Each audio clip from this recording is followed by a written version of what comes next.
Hello बच्चों, let's read this question. So the question says, why did the peasants agree to accept advances made by the merchants to produce goods for them in Europe during 17th and the 18th centuries? Explain three reasons. Second part is, how were new merchant groups in Europe able to spread their business in the countryside before the Industrial Revolution?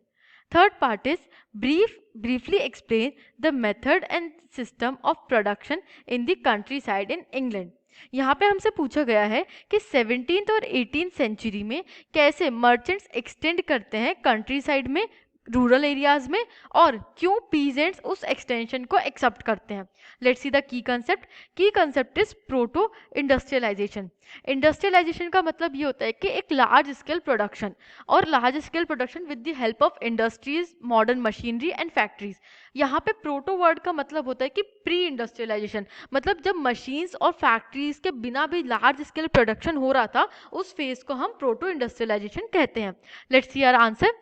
First point is disappearing open fields.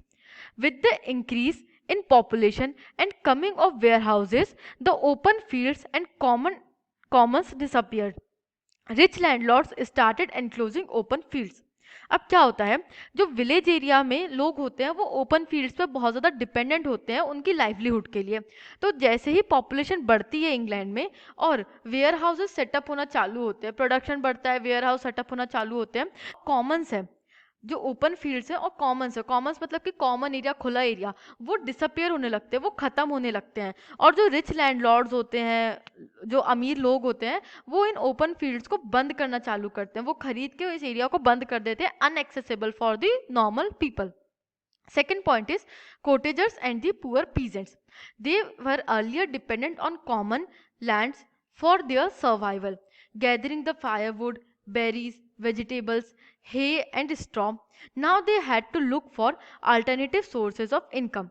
अब कोटेजर्स और जो poor peasants है, कोटेजर्स मतलब कि जो कोटेजेस में रहते हैं, जिनके पास बहुत अच्छे महल वगैरह नहीं होते, कोटेजर्स नॉर्मल लोग, और पुअर पीजेंट्स जो गरीब पीजेंट्स होते हैं, वो अर्लियर डिपेंडेंट थे, पहले डिपेंडेंट थे इन कॉमन एरियाज पे और जो ओपन फील्ड्स थे उन पे उनके सर्वाइवल के लिए. उनके पास छोटी ज़मीनें होती थी जिससे कि उनको बहुत ज़्यादा प्रोडक्शन नहीं निकल पाता था, तो वो कॉमन एरियाज से फायरवुड गैदर कर लेते थे, बेरीज मतलब खाने पीने की चीज़ें, वेजिटेबल्स, हे स्टिक एक्सेट्रा गैदर कर लेते हैं, जिससे कि उनकी सर्वाइवल चल रहा था.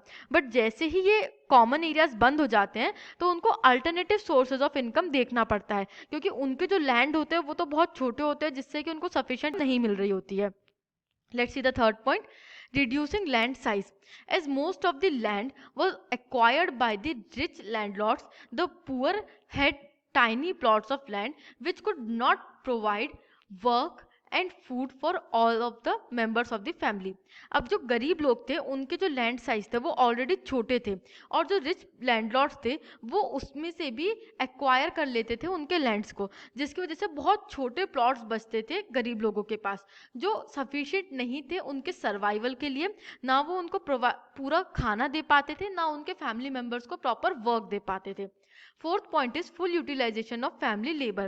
By working for the merchants, the poor peasants and the artisans could continue to remain in the countryside and cultivate their small plots. This provided work for all the members of the family. अब जब merchants और traders होते हैं वो जब country side में जाते हैं तो वो वर्क प्रोवाइड करते हैं पीजेंट्स और आर्टिसंस को, और इससे पीजेंट्स और आर्टिसंस को क्या लगता है कि हम यहाँ पे अपने ज़मीन के पास रह करके ही काम कर सकते हैं, मर्चेंट्स के साइड में रह करके, और कल्टीवेट कर सकते हैं अपने प्लॉट्स को, और इससे काम मिल जाएगा घर के सभी लोगों को, all the members of the family के सभी मेंबर्स को काम मिल जाएगा, और एक अल्टरनेटिव सोर्स ऑफ इनकम भी जनरेट हो जाएगा. Fifth point is income. Income from the proto-industrial production supplemented the shrinking income from the cultivation.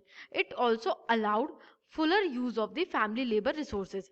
अब जैसे पहले बोला कि इनकम बहुत ज़्यादा श्रिंक हो जाती है पीजेंट्स की, पुअर पीजेंट्स की, तो जो ये प्रोटो इंडस्ट्रियलाइजेशन मतलब कि proto industrial in the sense industrial production के पहले फैक्ट्री और जो लार्ज मशीनरीज है, उनके पहले जो बाय हैंड या इन फैमिली प्रोडक्शन होता है वो सप्लीमेंट कर देता है गरीब लोगों की इनकम को और उनकी श्रिंकिंग कल्टीवेशन इनकम को, मतलब कल्टीवेशन करके वो इतना ज़्यादा नहीं कमा पा रहे थे, उस श्रिंकिंग इनकम को भी सप्लीमेंट कर देता है।